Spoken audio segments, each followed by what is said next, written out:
Ah oui, Donald Trump a fait de la mort de Baghdadi un véritable show. Le président américain a d'abord tweeté dans la nuit que quelque chose de très important venait de se passer, un petit peu mystérieux, alors que la presse américaine commençait à parler de ce raid en Syrie. Puis il a fait annoncer l'horaire de sa déclaration pour donner rendez-vous aux Américains en ce dimanche matin. Il a d'ailleurs précisé par la suite qu'il voulait prévenir les journalistes de ne pas aller au Golfe, c'est du Donald Trump.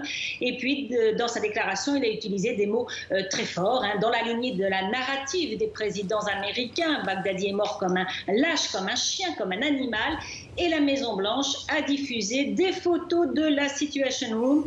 C'est de là que Donald Trump a suivi en direct, selon lui, le raid américain. C'était comme au cinéma, il n'a pas pu s'empêcher de le préciser, qu'il a comme vu un film. Ce succès, évidemment, le commandant en chef des États-Unis, comme il se présente lui-même, s'en est fait largement écho et ça va durer durant les prochains mois, durant toute la campagne électorale. Elisabeth, une annonce qui arrive à point nommé pour Trump, y compris dans son propre camp républicain.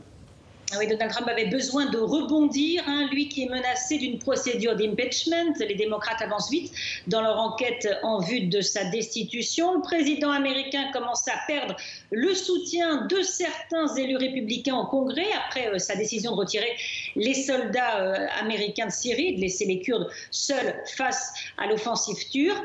La mort de Baghdadi ressoude en quelque sorte les républicains autour du président américain. Lindsey Graham, qui est le sénateur conservateur, l'un des plus influents du Congrès, s'est montré très satisfait. Le meilleur de l'Amérique a confronté le pire du genre humain, a-t-il dit, et les bons l'ont emporté.